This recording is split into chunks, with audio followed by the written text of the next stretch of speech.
segenap hati untuk sembah Kau, Allah Maha Kudus.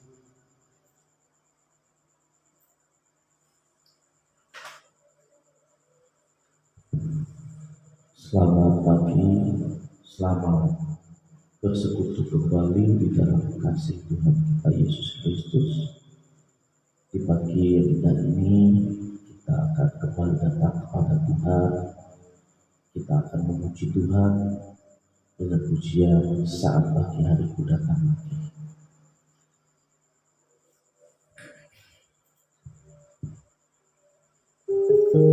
Haleluya Tuhan Yesus. Terima kasih Tuhan, pagi hari yang indah ini, suasana yang segar. Kami mengucap syukur untuk kesehatan yang Tuhan berikan.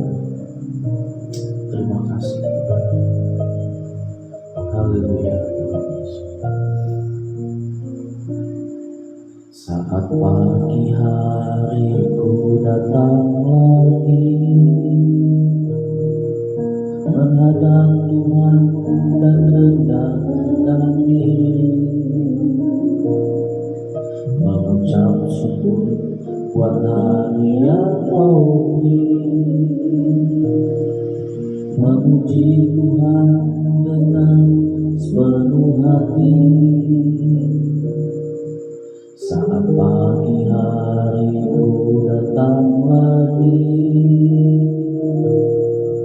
menghadap Tuhan dan rendahkan diri,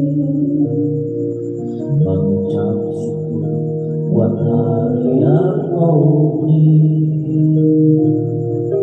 memuji Tuhan dengan sepenuh hati. Sembah Kau, Allah Maha tinggikan, Allah Maha tinggi. Ku serahkan jiwaku dalam pimpinanmu Tuhan.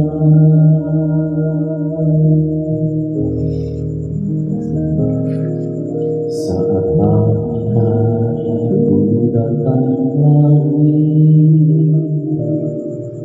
mengucap Tuhan dan rendahkan diri, mengucap syukur buat hari yang Kau beri, memuji Tuhan dengan sepenuh hati. Sembah Kau, Allah Maha Kudus. Ku tinggikan, Allah Maha tinggi. Ku serahkan tubuh jiwa rohku dalam pimpinanmu Tuhan. Sembah Kau, Allah Maha Kudus.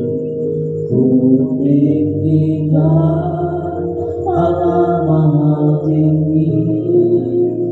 Ku serahkan tubuh jiwa rohku dalam pimpinanmu Tuhan. Dalam pimpinanmu Tuhan, dalam pimpinanmu Tuhan.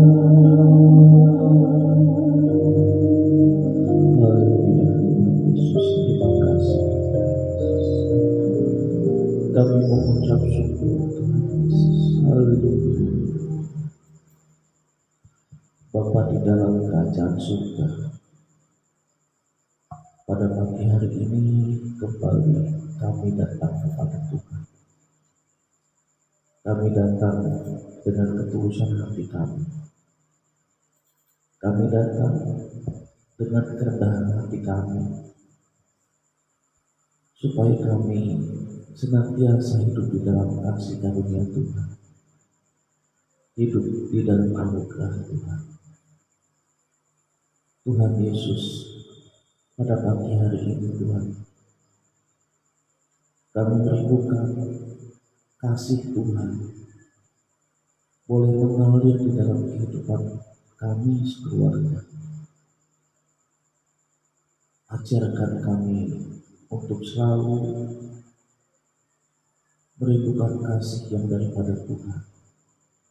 Dan biarlah kasih itu terus-menerus mengalir di dalam hati kami ya Bapa, sehingga kami pun dapat mengasihi orang-orang yang Tuhan datangkan di dalam kehidupan kami. Terima kasih Tuhan Yesus. Terima kasih Tuhan.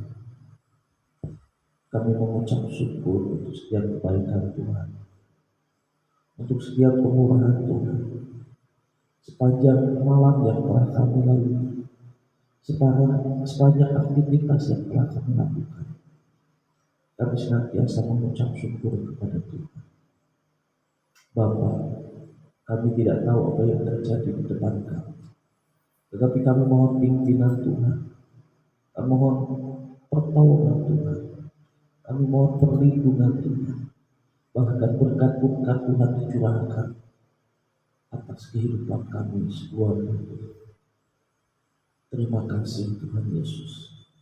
Sucikan dan kuduskan kami ya Bapa, karena kami menyadari bahwa kami orang yang berdosa. Kami senantiasa berdosa di dalam pikiran kami, di dalam perkataan kami, bahkan tingkah laku kami. Kadang kami tidak bisa mengendalikan diri kami. Banyak apa yang kami lakukan menjadi batu sandungan. Oh Tuhan, pada pagi hari ini mohon kemurahan Tuhan, supaya Tuhan menjadikan kami sebagai alat untuk memberkati banyak orang, baik melalui kehidupan kami, perkataan kami, pikiran kami. Kami senantiasa merindukan hikmat yang daripada Tuhan. Kami senantiasa merindukan tuntunan dan pimpinan Tuhan. Biarlah Roh Kudus-Mu yang senantiasa hidup di dalam kami, boleh menguasai hati dan pikiran kami. Terima kasih Tuhan Yesus. Terima kasih Bapa. Terima kasih Tuhan Yesus. Haleluya. Pada saat ini juga kami akan beribadah di dalam doa pagi ini. Mohon pimpinan Tuhan, sehingga ibadah doa pagi ini sungguh-sungguh ibadah yang boleh menyembah Tuhan, yang boleh mengagungkan Tuhan. Dan kami merindukan Tuhan, bahwa firman-Mu juga boleh memberkati kami. Oh Tuhan Yesus, biarlah persekutuan yang indah pada pagi hari ini Kau berkati, sehingga Engkau boleh tinggal di dalam aku dan aku tinggal di dalam Engkau, sehingga kehidupan kami berbuah banyak. Kami menyadari Tuhan, di luar Tuhan kami tidak dapat dan tidak mampu berbuat apa-apa. Biarlah ya Tuhan Yesus, Roh Kudus-Mu terus-menerus menguasai kami, membanjiri kami dalam kasih setia-Mu ya Bapa. Terima kasih Tuhan. Kami serahkan Tuhan ibadah doa pagi ini dari awal pertengahan hingga pada akhirnya ke dalam tangan Tuhan. Biarlah damai sejahtera-Mu, sukacita-Mu, kebahagiaan-Mu boleh kami nikmati pada pagi hari ini, siang maupun malam kami. Di dalam nama Tuhan Yesus kami berdoa, amin. Kita kembali akan memuji Tuhan sebelum kita membaca firman Tuhan. Dengan ujian firman Tuhan,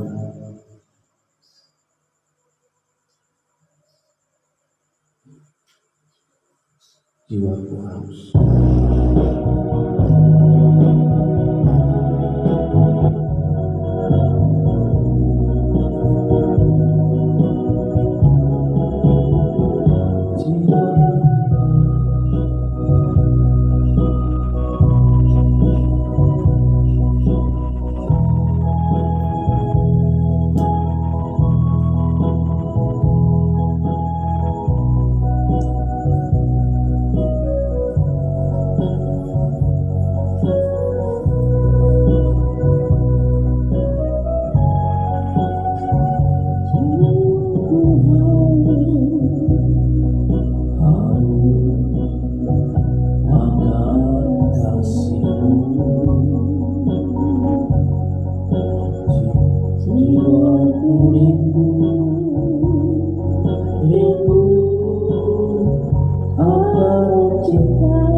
cintamu bersemi di hatiku. Haleluya Yesus.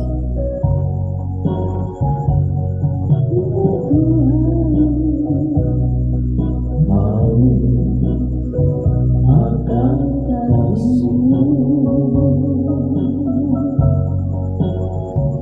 jiwaku rindu akan cintamu. Siramilah taman hatiku yang beri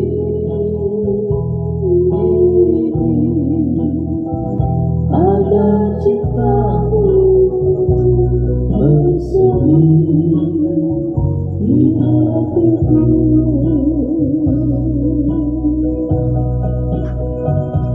Oh Yesus, kekasihku, hanyalah Kau.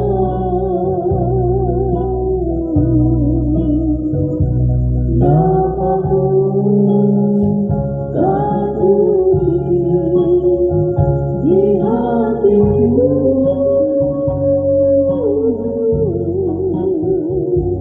Seumur hidupku hanya bagimu, Yesus. Engkau setia, setia selamanya.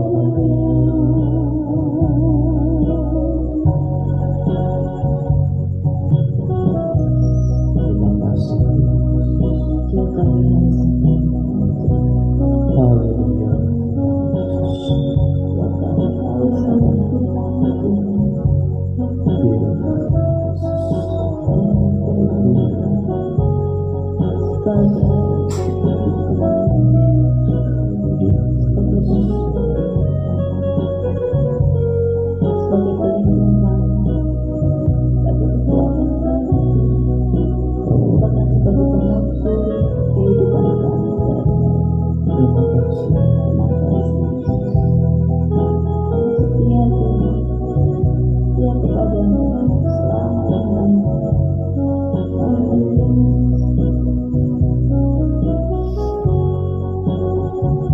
Jiwaku haus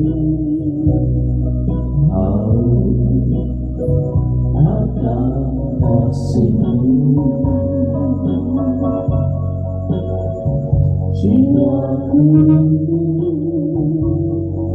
rindu akan cintamu. Siramilah taman hatiku yang kering ini, agar cintamu bersemi di hatiku.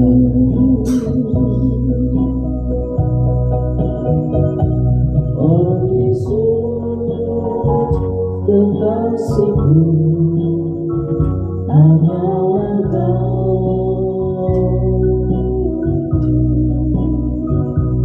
Namamu kan puji di hatiku.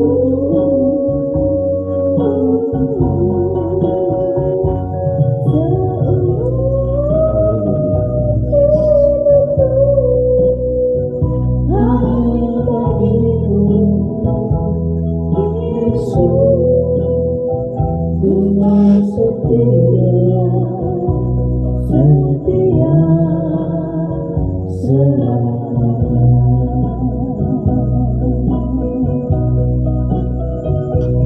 Oh Yesus, kekasihku, hanyalah Kau.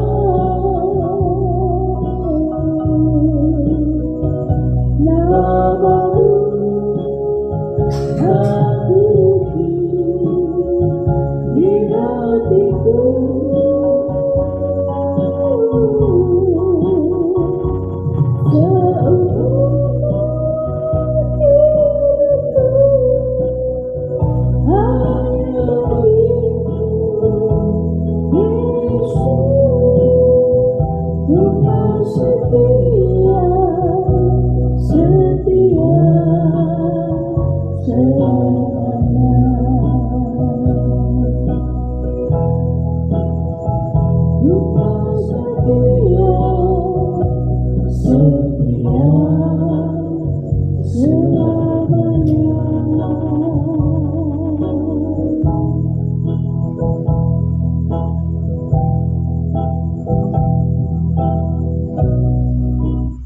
Sebelum kita membaca firman Tuhan,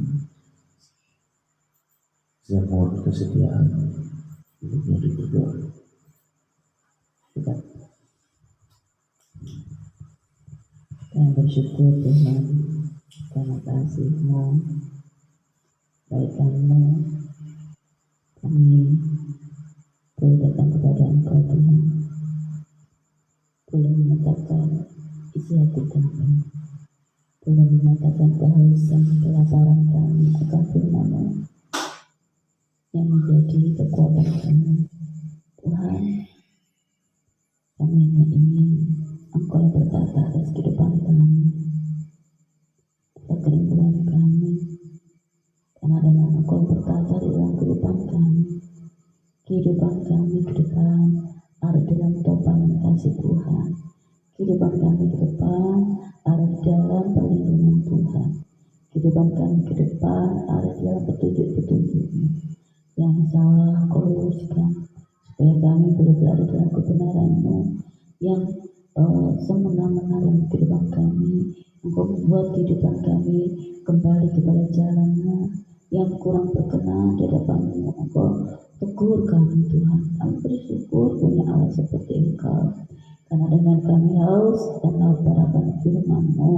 Dan setiap hari sebelum Kau melakukan aktivitas kami, oh Tuhan Yesus, biarlah Engkau menjadikan firman-Mu sebagai bekal buat kehidupan kami, dan kami boleh menerima bekal-Mu di dalam kehidupan kami ke depan.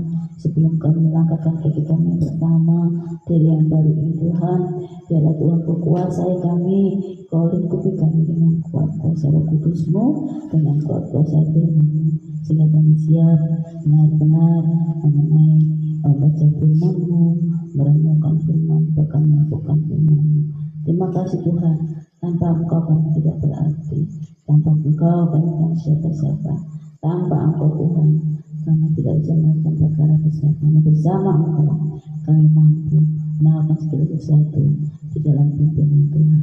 Biar berfirman-Lah Tuhan di dalam kami, dan kami siap mendengar dan melakukan. Haleluya.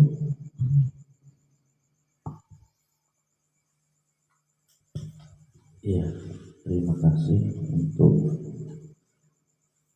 doanya. Kita akan kembali membaca di dalam Injil Lukas pasalnya ke-23. Nanti satu orang membaca satu perikop ya. Dimulai dari saya. Injil Lukas pasal 23. Yesus di hadapan Pilatus. Lalu bangkitlah seluruh sidang itu, dan Yesus dibawa menghadap Pilatus. Di situ mereka mulai menuduh Dia, katanya, telah kudapatkan oleh kami bahwa orang ini menyesatkan bangsa kami dan melarang membayar pajak kepada Kaisar. Dan tentang dirinya ia mengatakan bahwa ia adalah Kristus, yaitu Raja. Pilatus bertanya kepadanya, "Engkaukah Raja orang Yahudi?" Jawab Yesus, "Engkau sendiri mengatakannya." Kata Pilatus kepada imam-imam kepala dan seluruh orang banyak itu, "Aku tidak mendapati kesalahan apapun pada orang ini. Tetapi mereka makin kuat mendesak. Katanya, ia menghasut rakyat dengan ajarannya di seluruh Yudea. Ia mulai di Galilea dan sudah sampai ke sini. Ketika Pilatus mendengar itu, ia bertanya, apakah orang itu seorang Galilea?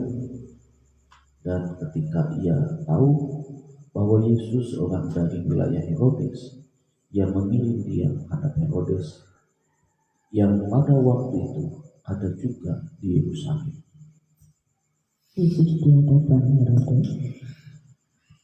Ketika Herodes melihat Yesus, ia sangat girang, sebab sudah lama ia ingin melihatnya, karena ia sering mendengar tentang dia. Lagi pula, ia mengharapkan melihat bagaimana Yesus mengadakan suatu tanda.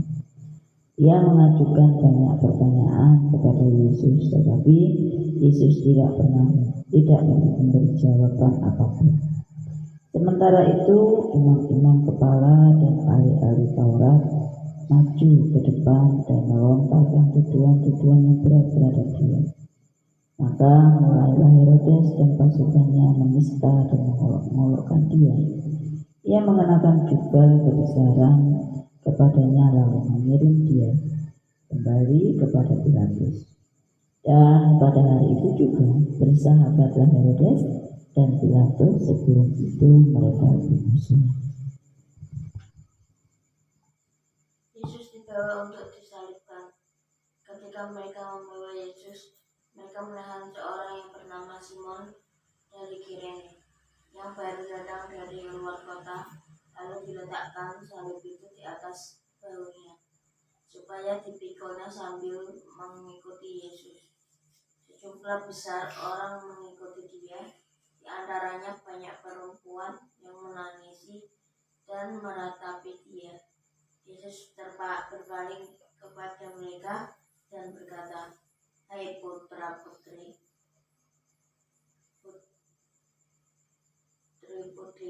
Yerusalem, janganlah kamu menangisi aku, melainkan tangisilah dirimu sendiri dan anak-anakmu.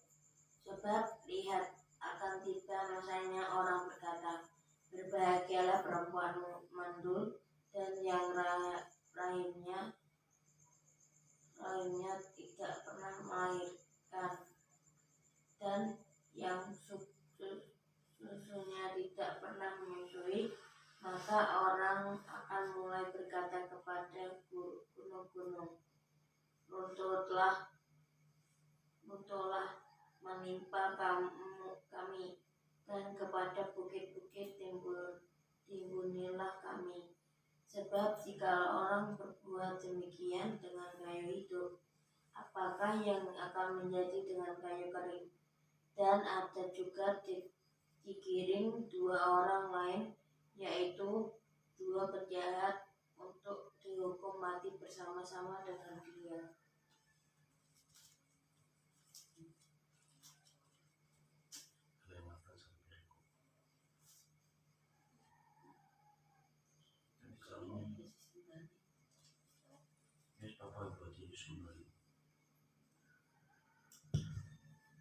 Yesus kembali di hadapan Pilatus.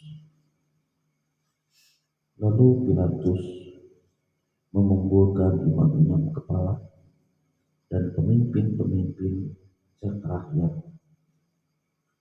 dan berkata kepada mereka, kamu telah membawa orang ini kepadaku sebagai seorang yang menyesatkan rakyat. Kamu lihat sendiri bahwa aku telah memeriksanya, dan dari kesalahan-kesalahan yang kamu tuduhkan kepadanya, tidak ada yang kudapati padanya. Dan Herodes juga tidak, sebab ia mengirimkan dia kembali kepada kami. Sesungguhnya tidak ada suatu apapun yang dilakukannya yang setimpal dengan hukuman mati. Jadi aku akan menghajar dia lalu melepaskannya. Sebab ia wajib melepaskan seorang bagi mereka pada hari raya itu. Tetapi mereka berteriak bersama-sama, "Nyahkanlah dia, lepaskanlah Barabas bagi kami." Barabas ini dimasukkan ke dalam penjara berhubung dengan suatu pemberontakan yang telah terjadi di dalam kota dan karena pembunuhan. Sekali lagi Pilatus berbicara dengan suara keras kepada mereka karena ia ingin melepaskan Yesus. Tetapi mereka berteriak membalasnya, katanya, salibkanlah dia, salibkanlah dia. Kata Pilatus untuk ketiga kalinya kepada mereka, kejahatan apa yang sebenarnya telah dilakukan orang ini? Tidak ada suatu kesalahan pun yang kudapati padanya yang setimpal dengan hukuman mati. Jadi aku akan menghajar dia lalu melepaskannya. Tetapi dengan berteriak mereka mendesak dan menuntut supaya ia disalibkan. Dan akhirnya mereka menang dengan teriakan mereka. Lalu Pilatus memutuskan supaya tuntutan mereka dikabulkan. Dan ia melepaskan orang yang dimasukkan ke dalam penjara karena pemberontakan dan pembunuhan itu sesuai dengan tuntutan mereka. Tetapi Yesus diserahkan kepada mereka untuk diperlakukan semau-maunya. Yesus disalibkan. Ketika mereka sampai di tempat yang bernama Tengkorak, mereka menyalibkan Yesus di situ dan juga kedua orang penjahat itu, yang seorang di sebelah kanannya dan yang lain di sebelah kirinya. Yesus berkata, "Ya Bapa, ampunilah mereka, sebab mereka tidak tahu apa yang mereka berbuat." Dan mereka membuang undi untuk membagi pakaiannya. Orang yang banyak berdiri di situ dan melihat semuanya. Pemimpin-pemimpin mengejek dia, katanya, "Orang lain diselamatkan, biarlah sekarang ia menyelamatkan dirinya sendiri. Jika ia adalah Mesias, orang yang dipilih Allah." Juga prajurit-prajurit mengolok-olok dia. Mereka menunjukkan anggur asam kepadanya dan berkata, "Jika engkau adalah raja orang Yahudi, selamatkanlah dirimu." Ada juga tulisan di atas kepalanya, "Inilah raja orang Yahudi." Seorang dari penjahat yang digantung itu memuja dia. Katanya, "Bukankah engkau adalah Kristus? Selamatkanlah dirimu dan kami." Tetapi yang seorang menegur dia, katanya, "Tidakkah engkau takut? Juga tidak kepada Allah, sedang engkau menerima hukuman yang sama? Kita memang selayaknya dihukum, sebab kita menerima balasan yang setimpal dengan perbuatan kita. Tetapi orang ini tidak berbuat sesuatu yang salah." Lalu ia berkata, "Yesus, ingatlah akan aku apabila aku datang kepadamu sebagai raja." Kata Yesus kepadanya, "Aku berkata kepadamu, sesungguhnya hari ini juga engkau akan ada bersama-sama dengan aku di dalam Firdaus." Yesus mati. Ketika itu hari sudah kira-kira jam 12, lalu kegelapan meliputi seluruh daerah itu sampai jam 3. Sebab matahari tidak bersinar dan bertabir gaib biji terbelah dua. Lalu Yesus berseru dengan suara nyaring, "Ya Bapa, ke dalam tanganmu kuserahkan nyawaku. Dan sesudah berkata demikian, ia menyerahkan nyawanya. Ketika kepala pasukan melihat apa yang terjadi, ia memuliakan Allah. Katanya, sungguh orang ini adalah orang benar. Dan sesudah seluruh orang banyak yang datang berkerumun di situ untuk tontonan itu, melihat apa yang terjadi itu, pulanglah mereka sambil memukul-mukul diri. Semua orang yang mengenal Yesus dari dekat, termasuk perempuan-perempuan yang mengikuti dia dan Galilea, berdiri jauh-jauh dan melihat semuanya itu.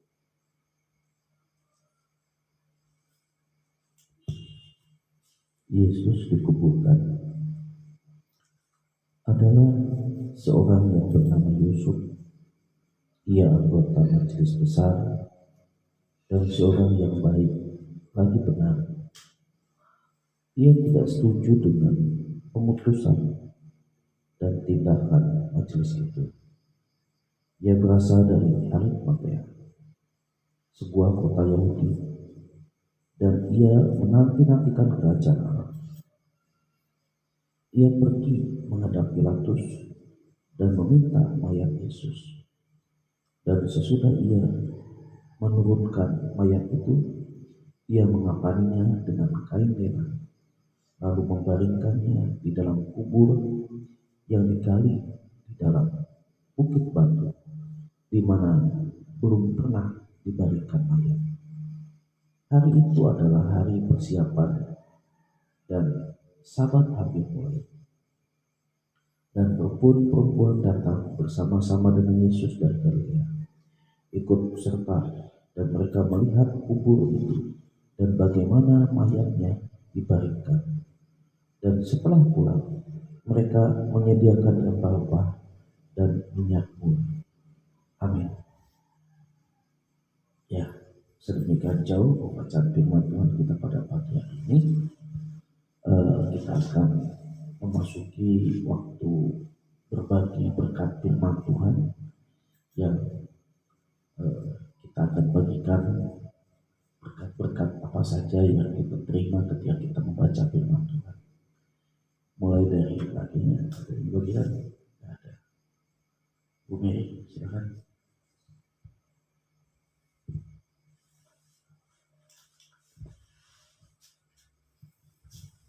Ya, ini kata-kata di repot yang katanya ayat yang ke-36.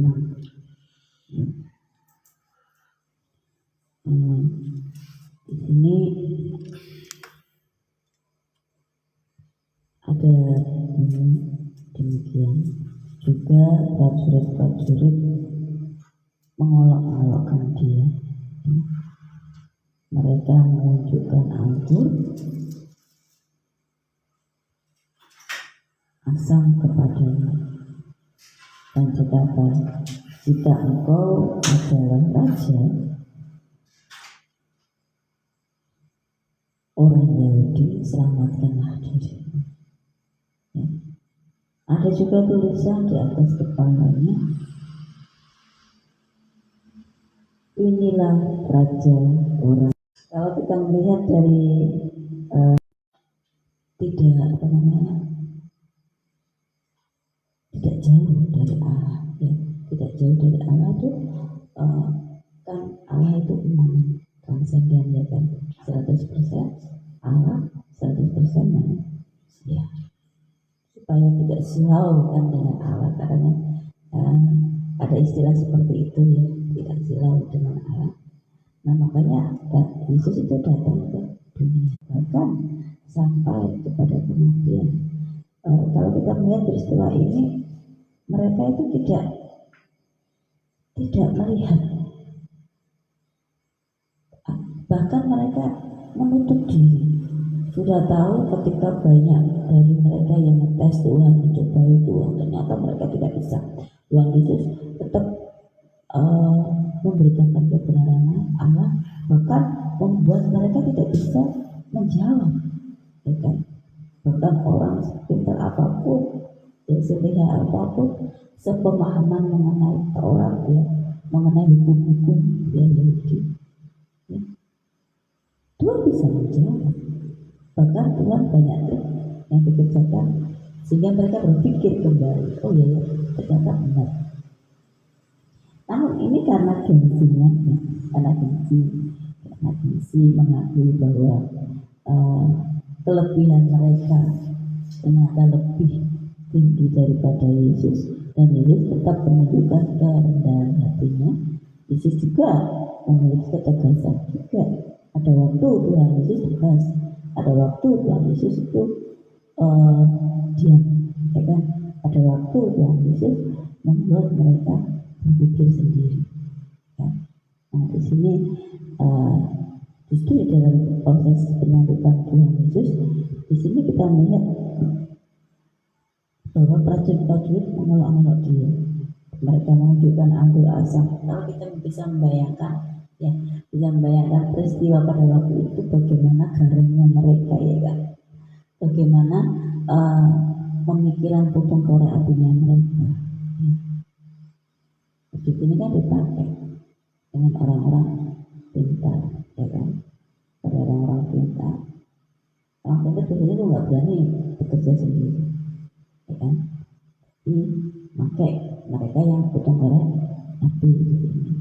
Nah di sini mereka menolak dengan semuanya. Tuhan tahu, Yesus tahu, ya, Yesus tahu siapa mereka, sehingga mereka tidak tahu apa yang mereka buat. Kata Tuhan Yesus, ya kan. Nah kemudian di sini juga ada orang yang salah, ya kan, orang jahat, ya sama-sama dihukum oleh Allah, dihukum seperti Yesus, ya kan. Bukan seperti Yesus. Di sana di sini dikatakan ayat 9, seorang dari penjahat yang digantung itu menghujat dia, katanya, bukankah engkau adalah Kristus? Selamatkanlah dirimu, ya, dan kami. Ya. Mungkin di sini penjahat ini juga tahu bahwa Tuhan itu menyelamatkan.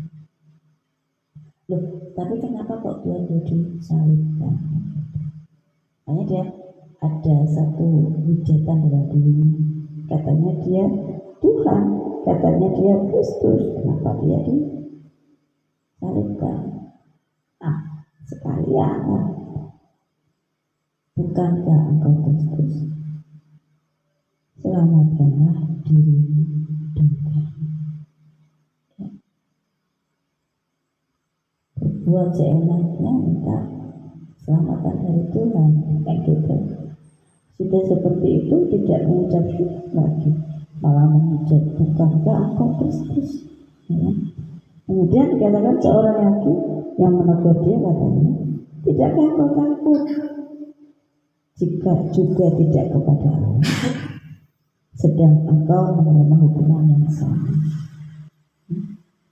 Ini sering terjadi ketika kita berbuat jahat, ya, kita berbuat maling, kita berbuat banyak kejahatan. Nah, namun ketika kita diperhadapkan dengan orang yang sama-sama dihukum, tapi berbeda, orang itu tidak berbuat kejahatan, nah, pasti orang siapa itu, kamu gak bekerja kok dihukum, ya kan? Dan di mana Tuhan kamu bisa menyelamatkan? Tolong ya, jangan bilang tolong, selamatkan diri. Tuhan itu bisa menyelamatkan, jangan lupa, ya kan, seperti itu. Ada yang seperti itu juga. Nah, di sini dikatakan tidakkah engkau takut, ya kan, sedang engkau menerima hukuman yang sama. Nah, kita memang selayaknya dihukum sebab kita menerima balasan yang setimpal dengan perbuatan kita. Tetapi orang ini tidak berbuat sesuatu yang salah. Orang jahat tidak selamanya jahat, ya kan? Ada orang jahat yang menutup diri, tapi ada orang jahat yang masih memiliki hati. Antara hati dan pikiran itu tidak sinkron. Perbuatan jahat yang dilakukannya itu kadang yang sinkron, namun hatinya kita kembali kepada Tuhan. Nah di sini orang jahat ini yang memiliki hati, dia menyadari bahwa apa yang dialaminya itu sebagai konsekuensi, apa yang telah dilakukannya itu harus ada konsekuensinya. Nah, sehingga dia layak mendapatkan hukuman di salib. Nah, di sini. Nah, kemudian di sini dikatakan ayat yang ke-42, lalu ia berkata, Yesus, ingatlah akan aku apabila engkau datang sebagai raja. Nah, dengan kerendahan hati, ya, dengan kerendahan hati, orang yang satunya ini mengatakan kepada Yesus, ingatlah akan aku apabila engkau datang sebagai raja. Kata Yesus kepada mereka, aku berkata kepadamu, sesungguhnya hari ini juga engkau akan ada bersama dengan aku di dalam Firdaus. Nah, di sini satu penghiburan yang sangat luar biasa ya. Nah, dikatakan bahwa hari ini juga engkau akan bersama dengan aku di dalam Firdaus. Satu penghiburan yang luar biasa yang diterima oleh kedua orang jahat. Ya, jadi dengan kerendahan hati lah Tuhan melihat hati, ya, melihat hati kita dengan kesungguh-sungguhan kita, meskipun kita telah berbuat jahat, tapi dengan kesungguh-sungguhan seperti orang yang kedua tadi, ada satu kerendahan hati di dalam dirinya untuk memohon ampun kepada Tuhan. Ya. Ketika kita mohon ampun kepada Tuhan, dasarilah dengan kerendahan hati. Ya. Kalau kita mohon ampun tidak dengan kerendahan seperti raja tadi, kalau engkau Kristus selamatkan kami, emang Tuhan Yesus tambah gitu, ya kan? Emang Tuhan Yesus apaan? Ya kan? Dengan orang yang kedua ini dia mengatakan, Yesus, ingatlah akan aku apabila engkau datang sebagai raja. Dan dia juga menyadari sebelumnya bahwa itu sudah sewajarnya kita mendapatkan konsekuensi setelah apa yang dikerjakan. Jadi ada kesadaran diri, ya, ada kesadaran diri, ada kerendahan hati, ada penghormatan kepada Allah ketika kita memohon ampun di hadapan Tuhan. Nah, di sini ada hal yang perlu kita pelajari.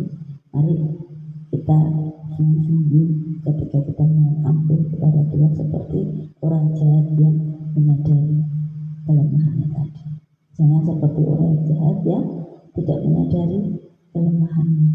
Sudah jahat, berlaku jahat, minta ampun dengan seenaknya lagi, ya kan? Tanpa menyadari kesalahannya, tanpa menyadari bahwa dirinya itu salah, tanpa mau mengintrospeksi. Nah, di sini pelajaran yang sangat indah buat kita. Mari kita sebagai anak Tuhan hiduplah dengan introspeksi dan kesadaran diri dan kerendahan hati. Disitulah karya Tuhan bekerja dalam kehidupan kita. Disitulah pengampunan terjadi, bahkan penghiburan itu terjadi atas kita. Amin. Ya, terima kasih untuk firman Tuhan yang sudah dibagikan.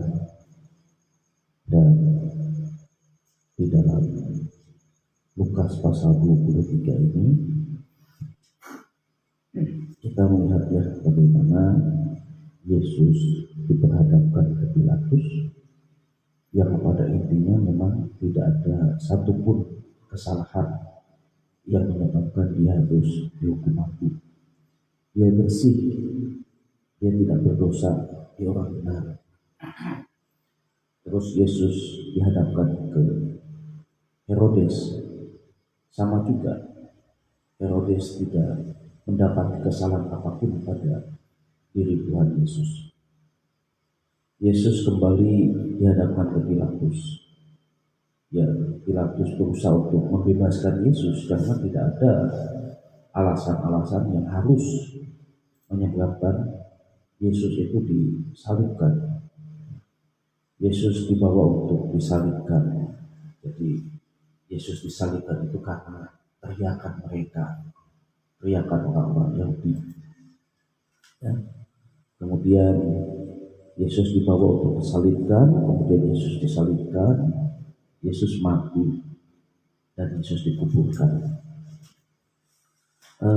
Ini adalah satu puncak peristiwa di mana karya agung Tuhan Yesus, ya. Karena jelas bahwa tujuan Tuhan Yesus datang ke dunia ini hanya untuk mati. Jadi firman Tuhan katakan anak manusia datang bukan untuk dilayani, melainkan untuk melayani, bahkan menyerahkan nyawanya bagi tebusan banyak manusia. Jadi Tuhan Yesus datang ke dalam dunia ini memiliki satu tujuan, yaitu untuk menjadi korban, korban penghapus dosa dunia. Sehingga jelas bahwa Yohanes Pembaptis mengatakan ketika Tuhan Yesus lewat, Yohanes Pembaptis memberitahukan kepada murid-muridnya tentang Yesus. Dia katakan, lihatlah anak domba Allah yang menghapus dosa dunia. Jadi pada dasarnya Tuhan Yesus ini ingin memperdamaikan antara manusia yang berdosa dengan Allah yang suci. Karena di hadapan Allah tidak ada seorang pun yang layak. Semuanya telah berdosa dan kehilangan kemuliaan Allah. Nah, melalui Tuhan Yesuslah manusia diperdamaikan dengan Allah, manusia yang berdosa. Dan melalui kematian Tuhan Yesuslah manusia dapat menerima pengampunan dosa. Jadi memang kalau kita belajar dari Alkitab bahwa manusia ini memang berdosa, ya. Di dalam Roma 3 ayat 23 katakan, sebab semua manusia telah berdosa dan telah kehilangan kemuliaan Allah. Jadi tidak ada sesuatu pun yang layak, tidak ada sesuatu pun yang kudus, tidak ada sesuatu pun di dalam diri manusia yang sempurna. Semua manusia sudah berdosa. Semua manusia sudah terkontaminasi hidupnya oleh dosa. Bahkan di dalam Alkitab sendiri mengatakan bahwa dosa itu definisinya melanggar ketetapan Allah, melanggar hukum-hukum Allah. Terus dosa itu juga kita tahu yang baik, tetapi kita tidak melakukannya. Itu berdosa. Berdosa dalam bahasa Yunaninya itu harmatia, tidak tepat sasaran. Jadi segala sesuatu yang tidak berkenan di hadapan Allah, yang tidak tepat di hadapan Allah, itu sudah berdosa. Makanya tidak ada seorang pun yang berkenan Allah untuk masuk surga, karena ya memang keadaan manusia itu berdosa. Bahkan Tuhan sudah menurunkan ke-10 hukum Taurat dan tidak ada seorang pun yang dapat menggenapinya atau melakukan. Jadi keadaan manusia di dalam kitab Roma itu katakan tidak ada seorang pun yang baik. Semuanya telah berbuat jahat. Mereka seumpama kerongkongan yang dilabur, ya, yang kelihatan luarnya baik tetapi dalamnya busuk. Tidak ada seorang pun yang layak, tidak ada. Sampai Rasul Paulus katakan, celakalah aku, siapa yang akan membebaskan aku dari hukuman maut ini? Dan di dalam ayat saja katakan, syukurlah kepada Allah. Di dalam Yesuslah kita akan dibebaskan. Siapa yang ada di dalam Yesus, ia tidak akan ada di bawah hukuman. Nah, di sini jelas bahwa intinya bahwa visi daripada Tuhan Yesus datang ke dunia itu yaitu untuk mati di atas kayu salib. Tujuannya untuk mengampuni manusia yang berdosa. Tujuannya untuk memperdamaikan antara manusia yang berdosa dengan Allah. Jadi kalau kita lihat bahwa dia ya di dalam Korintus itu, dia yang tidak berdosa telah dibuatnya menjadi dosa oleh karena kita supaya kita dibenarkan di hadapan Allah.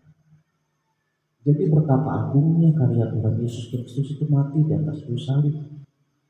Karena apa? Tanpa kematian Kristus di atas kayu salib, ya kita tetap menjadi orang yang berdosa dan kita tidak layak untuk hidup tinggal bersama-sama dengan Allah. Tidak berhak memperoleh hidup yang kekal. Tetapi melalui korban Tuhan Yesus di atas kayu salib, ya, yang darahnya tercurah di atas Kalvari, dosa kita itu disucikan, dosa kita diampuni, dosa kita dibayar lunas oleh kematiannya. Jadi di dalam Yesaya itu, sekalipun dosamu seperti sekalipun dosamu merah seperti kain kirmisi, akan putih seperti bulu domba. Nah, di sini kita menyadari anugerah Tuhan yang sangat luar biasa.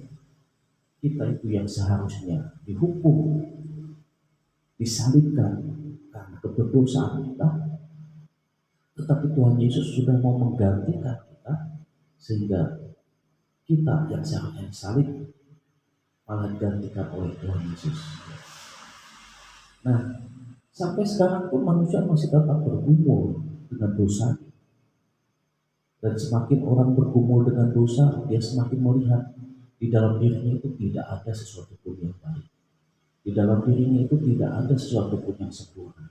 Di dalam dirinya itu sekalipun dosa itu tidak mencuri, tidak membunuh, tidak berzina, tetapi standar firman Tuhan itu bahwa kalau kita melanggar firman Allah itu sudah berdosa. Kalau kita tahu yang baik tetapi tidak melakukan sudah berdosa. Jadi semakin kita mengenal diri kita sebagai manusia yang berdosa, semakin besar juga anugerah Tuhan. Semakin besar juga pengorbanan Tuhan Yesus di atas kayu salib itu merupakan satu hadiah bagi kita. Ya. Karena di dalam peristiwa Natal ini juga sangat indah ya. Karena begitu besar kasih Allah akan dunia ini, sehingga ia mengaruniakan anaknya yang tunggal, supaya setiap orang yang percaya tidak binasa, melainkan beroleh hidup yang kekal. Jadi jelas, ketika kita menerima Yesus Kristus sebagai Tuhan dan Juru Selamat, kita menerima anugerah pengampunan dosa. Kita memperoleh hidup yang kekal. Jadi kita sudah mendapatkan segalanya. Katakanlah kalau kehidupan ini diawali dari satu titik, kemudian ditarik satu garis lurus, ya, horizontal, dan kita menemukan titik akhir dari kehidupan kita. Kita itu sudah mencapai iman dan pengharapan kita itu kepada titik akhir yang memang sudah diberikan jaminan dan kepastian keselamatan oleh Tuhan Yesus. Dan kita itu hanya tinggal berjalan, mengikuti dengan iman, mengikuti Yesus, mengikuti perintahnya, sampai kepada suatu akhir kita dipanggil Tuhan. Nah, barulah pengharapan itu menjadi satu kenyataan. Nah, disinilah bahwa Rasul Paulus mengatakan, sebab aku mau mengatakan sesuatu yang penting, bahwa di dalam Injil ya, saya tidak pernah lupakan di dalam 1 Korintus pasal 15 dikatakan ya, ayat yang ke 1 sampai dengan 3. Oh yang ketiga. Sebab yang sangat penting telah kusampaikan kepadamu, yaitu apa yang telah kuterima sendiri, ialah bahwa Kristus telah mati karena dosa-dosa kita sesuai dengan kitab suci. Jadi inilah Injil itu. Injil adalah berita pengampunan dari Tuhan Yesus kepada orang-orang yang berdosa, siapapun orangnya. Dan tidak ada dosa yang paling besar yang tidak bisa diampuni Tuhan Yesus. Semua dosa bisa. Dan Rasul Paulus mau mengatakan, sebab yang sangat penting telah kusampaikan kepadamu, yaitu apa yang telah kuterima sendiri, ialah bahwa Kristus telah mati karena dosa-dosa kita sesuai dengan kitab suci. Jadi inilah anugerah terbesar ya, dengan kematian Yesus Kristus di atas kayu salib. Kita menyambut, meresponi dengan iman, percaya kita kepadanya sebagai Tuhan dan Juru Selamat. Maka kita akan memperoleh hidup yang kekal, janji keselamatan, dosa-dosa kita diampuni, dihapuskan. Oleh karena itu kita hanya meresponi dengan ucapan syukur kepada Tuhan. Tidak lagi hidup di dalam dosa, tetapi seperti Tuhan Yesus telah mengasihi kita, demikianlah kita juga harus mengasihi sesama kita. Jadi kasih Tuhan itu yang mendasari kita untuk kita bisa mengasihi sesama. Amin. Itulah mungkin yang bisa saya sampaikan pada pagi hari ini. Dan selanjutnya saya akan menyerahkan kepada Ibu Mary untuk kelompok doa yang harus didoakan pada pagi hari ini. Ya. Pagi ini kita akan berdoa, syukur atas firman yang Tuhan berikan pada kita, dan kita ke depan dalam melangkah hari ini, kesempatan yang Tuhan beri dengan pimpinan Tuhan. Kita juga berdoa buat bangsa kita dengan berbagai macam polemik yang ada. Ya, kita doakan supaya bangsa ini menjadi bangsa yang tumbuh, menjadi bangsa yang berakar kuat, ya, berakar kuat, berakar di dalam kasih dan kuasa Tuhan. Hal yang mustahil, tapi kita berdoa pasti Tuhan akan mendengar tepat pada waktunya. Kita juga berdoa buat gereja-gereja Tuhan dimanapun gereja itu berada, baik di pelosok, baik di pegunungan, baik di perutaman mungkin, ya, bahkan di daerah pesisir, ya, bahkan di daerah garis keras mungkin, ya. Bahkan mungkin ada gereja rumah, kita doakan mereka. Bahkan gereja yang di kota, gereja yang di desa, kita doakan apapun mereka gereja itu, biar nama Tuhan dimuliakan, karena Tuhan sedang berkarya, ya, dimanapun berada gereja itu. Ya, kita juga berdoa buat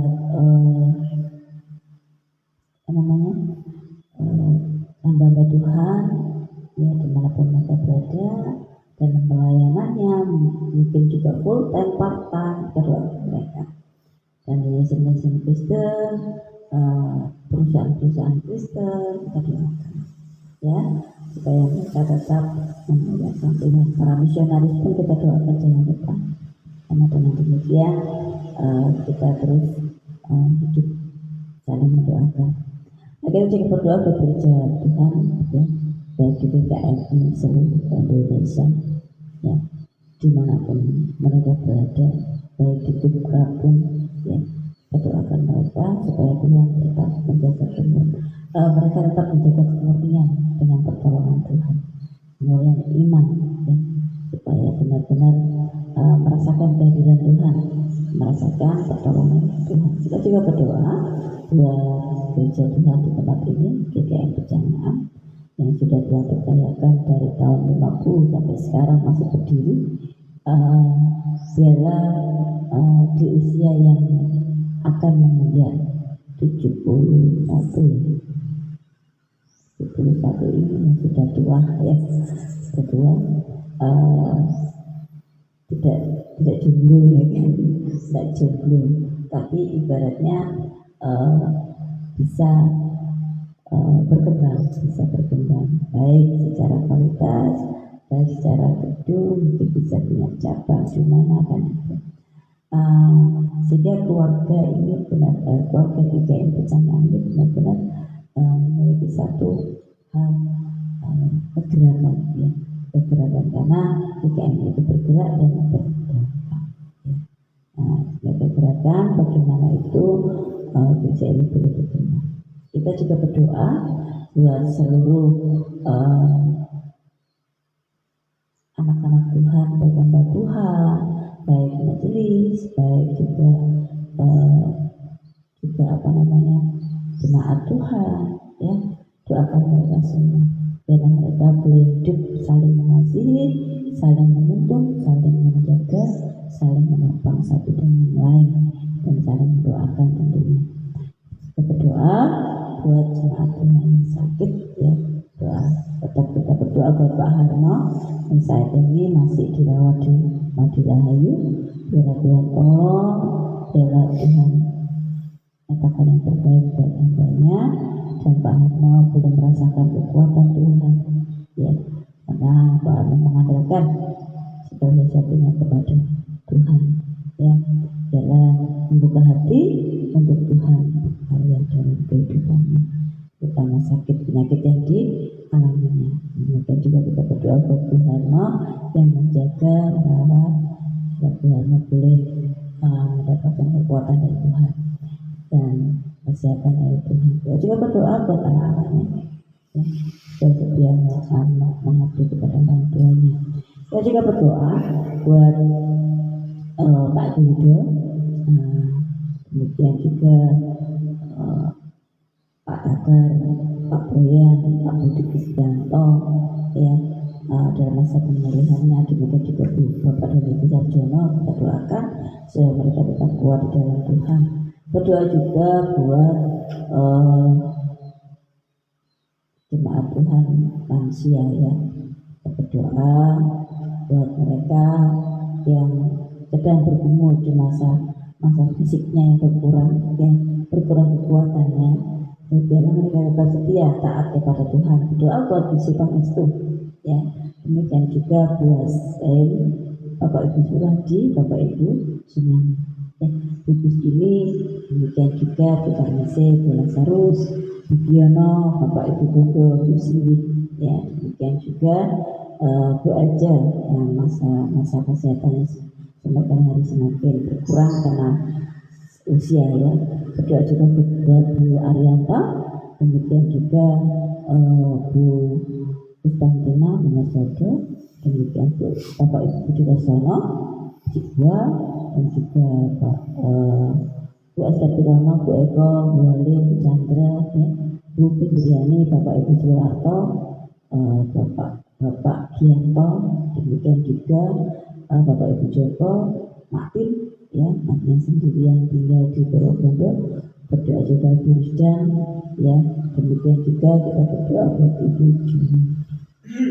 Dan kita juga berdoa buat jemaat-jemaat Tuhan dimanapun mereka berada, baik di luar kota, baik yang kuliah, baik yang bekerja, baik yang ya melakukan aktivitas di sana, bekerja di luar kota, biar mereka tetap taat dan setia mengiring Tuhan, dan mereka tetap menikmati karya Tuhan dalam kehidupannya. Berdoa buat jemaat Tuhan yang di Ngeleng, Maunang, dan di Bau, Batik, Ketika Gereja, Benderang, demikian juga yang ada di Bodaran, Benang, demikian juga yang ada di sini ya, Kudus dan Mayang. Berdoa juga buat lansia Tuhan Mak Mei ya, Mak Mei biar tetap kuat, tetap bersandar kepada Tuhan. Juga Pak Jerry di masa-masa pemulihannya kita serahkan kepada Tuhan, biarlah imannya tetap mengharapkan Tuhan. Dan ini kita berdoa buat jemaat yang ada di sana.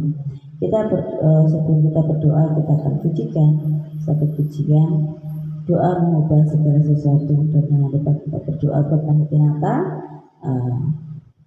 Demikian juga panitia majelis yang sudah terpilih dan yang baru biar kita persiapkan diri.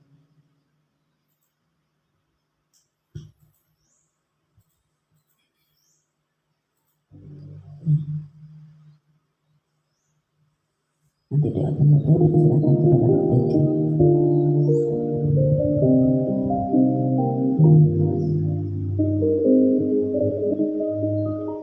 Doanya Tuhan bisa mengubah segala sesuatu.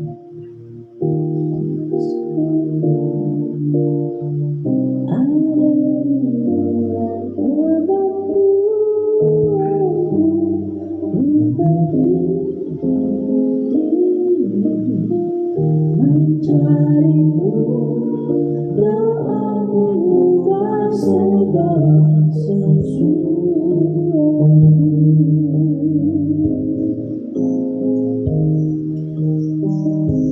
Saat gelap di depanku, mengecewakan perasaanku, ku menutup mata memandangmu, dan doa mengubah segala sesuatu.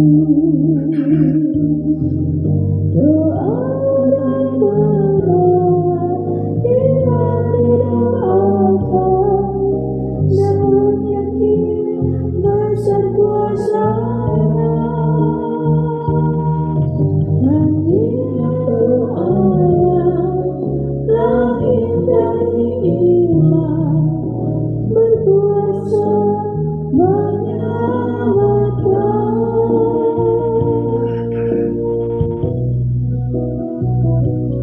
Seperti padang air di tanganmu,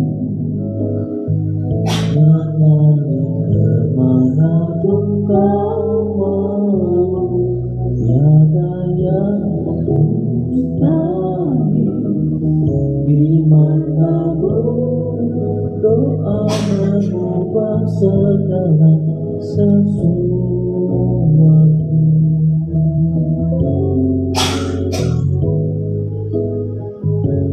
Saat kenyataan di depanku, mengecewakan perasaanku, ku menutup mata memandangmu, saat doa mengubah segala sesuatu.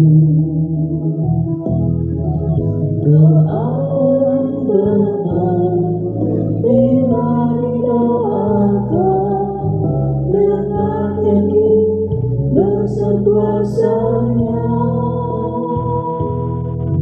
dan tiap doa yang lahir dari iman berkuasa menyelamatkan.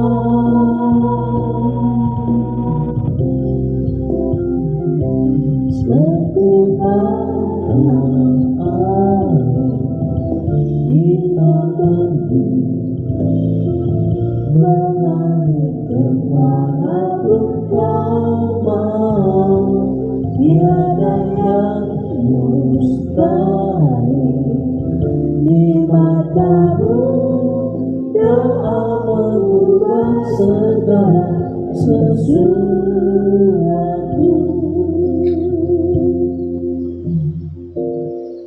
Sebab doa yang mengubah segala sesuatu apabila itu lahir dari iman kita. Mari kita berdoa bersama-sama.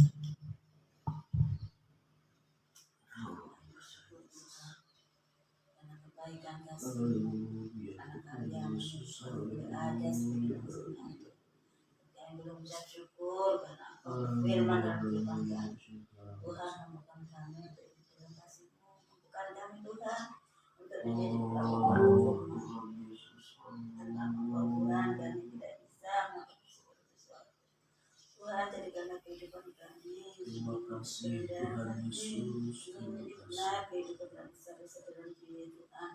Oh Tuhan, Terpujilah sempurnakan kami nama-Mu, supaya kami tidak meninggikan ya diri, supaya kami, oh Tuhan Yesus, selalu merendahkan hati kami, bukan merendahkan diri, tapi merendahkan hati kami di depan Engkau Tuhan. Karena dengan merendahkan hati kami menunjukkan bahwa kehidupan kami tidak bisa Terima melakukan kasih apa-apa Tuhan bersama Yesus. Tuhan. Dengan Yesus kami bisa melakukan perkara-perkara besar. Dengan Allah kami bisa menikmati kehidupan, dan dengan Allah kami boleh hidup dalam tuntunan Tuhan. Dan terapkan setiap kehidupan anak-anakmu, bangsamu, jemaat Tuhan dan negeri kami serahkan semuanya ke dalam tangan kasih Tuhan. Biarlah mereka hidup dalam kasih Tuhan, biarlah mereka boleh tetap bertumbuh iman bertanya ke arah Bapa, sehingga mereka boleh berpegang tangan yang kuat dalam kehidupan yang Bapa. Tuhan memberi mereka. Terima kasih, terima kasih. Ya. Tuhan Yesus, kami berdoa juga buat hamba-hamba Tuhan dimanapun mereka berada, jemaat Tuhan dimanapun mereka berada, para misionaris Tuhan dimanapun mereka berada, biarlah mereka boleh melayani Engkau, boleh mengiringi Engkau dengan takut akan Tuhan, boleh melayani dan mengiringi Engkau, bahkan mengabdi kepada Engkau dengan sungguh-sungguh hati mereka penuh dengan kesadaran bahwa mereka perlu Tuhan, bahwa mereka dikasihi Tuhan dan mereka mengasihi Tuhan. Terima kasih, terima kasih.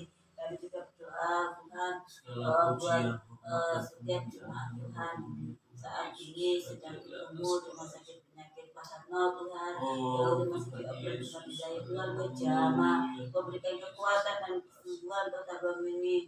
Dan biarlah Tuhan menolong depan anak-anak Tuhan yang sedang mengalami pemulihan kesehatan, juga Pak Tagar, Pak Ayudo, juga Pak Tuhan Yesus, demikian juga Pak Kristianto, demikian juga Tuhan Pak Pensiun, demikian juga Tuhan Bapak dari kita Jono Tuhan, kami nyatakan semua mereka dalam mereka Tuhan. Kami berdoa Tuhan, segala perkara berkata berlaku dalam Tuhan. Terima kasih, terima kasih.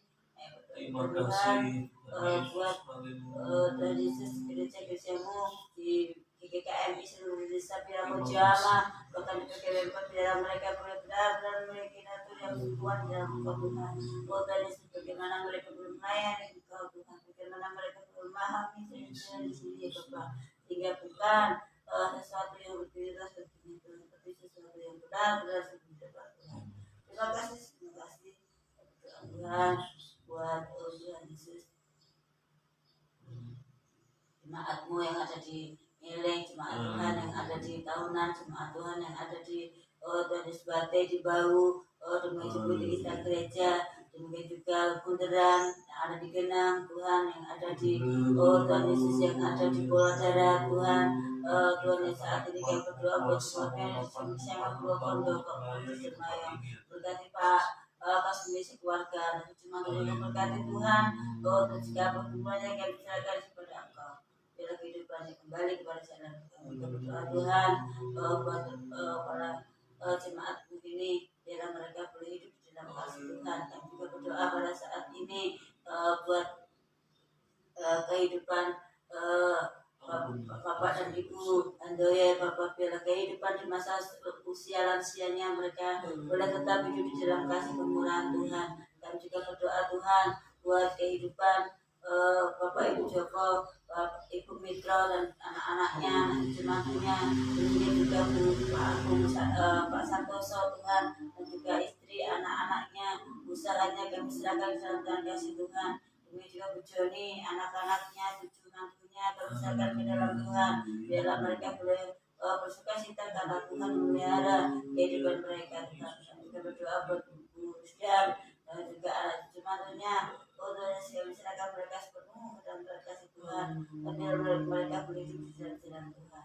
Kami berdoa Tuhan, Yesus buat aku yang ada di Tuhan Yesus, mati ya Bapak memberkati, biarlah mati di kesendiriannya belum mendapatkan kekuatan dari Tuhan. Demikian juga Kristus memberkati ya Bapak, Tuhan Yesus terima kasih Bapak, Pak Rangsa memberkati ya Tuhan, biarlah mereka boleh menikmati pertolongan Tuhan, tujuannya juga Tuhan. Tuhan Yesus kami serahkan untuk jemaatmu yang ada di Sengon ini, di Kudus Semayang, biarlah mereka boleh tetap taat setia kepada Engkau, apapun yang menjadi kendala kehidupan mereka Tuhan, tolong kau jamah, biarlah mereka boleh tetap taat setia kepada Engkau, dan mereka boleh menikmati hadirat Tuhan, menikmati sukacita bersama dengan Tuhan, dan biarlah mereka bersukacita di dalam Engkau. Terima kasih kami berdoa Tuhan.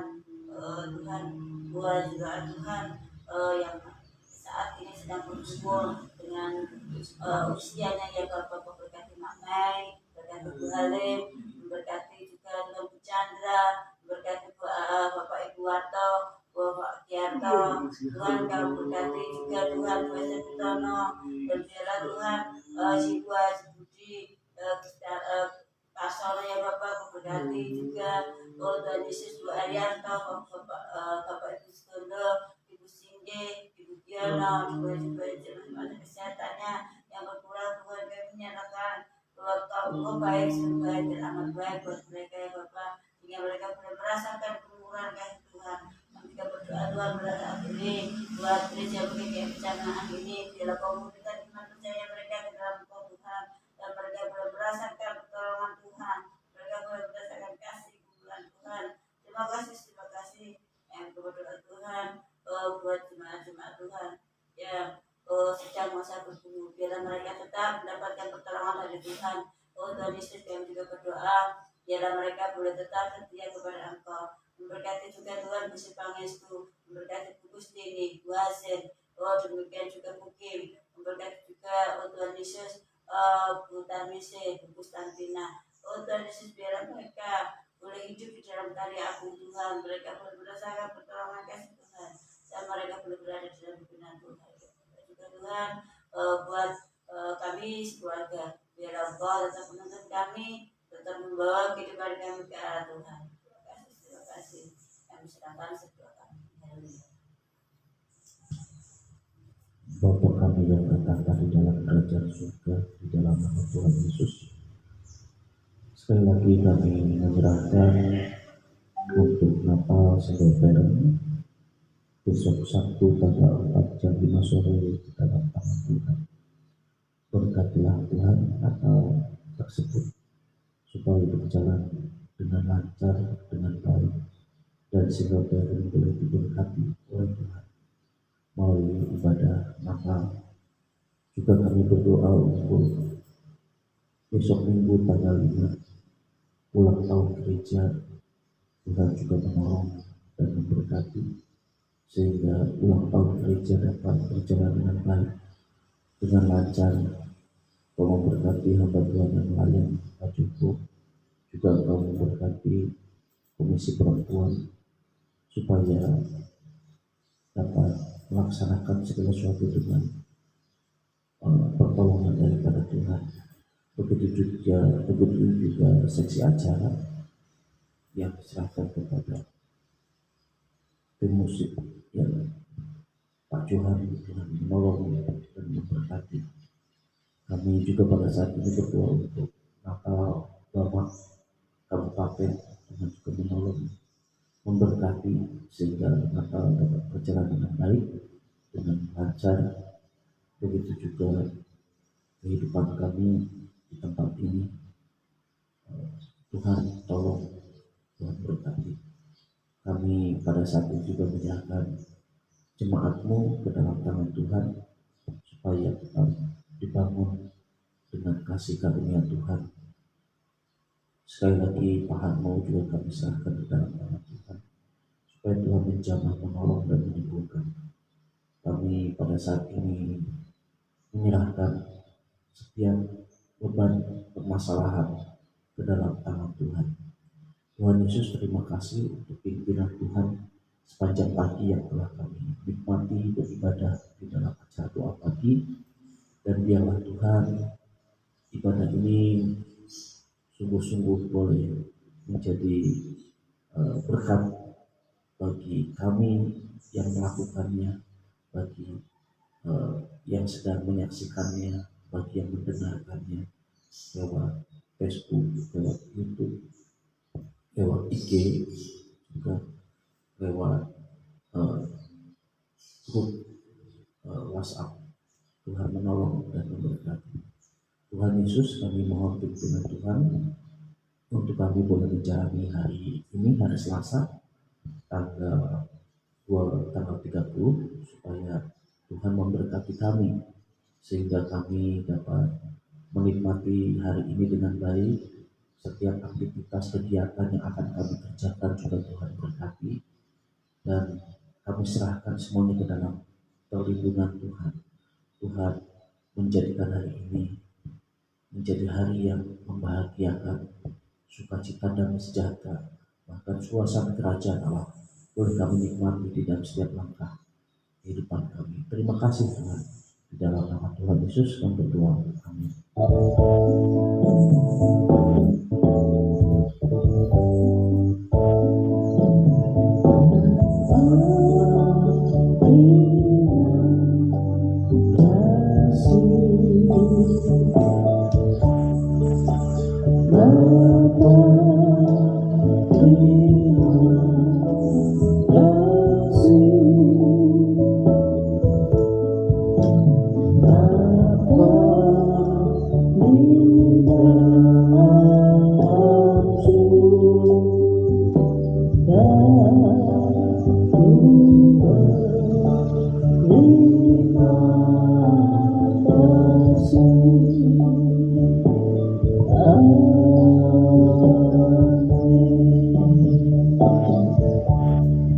Selamat pagi, ibadah doa pagi selesai, Tuhan memberkati.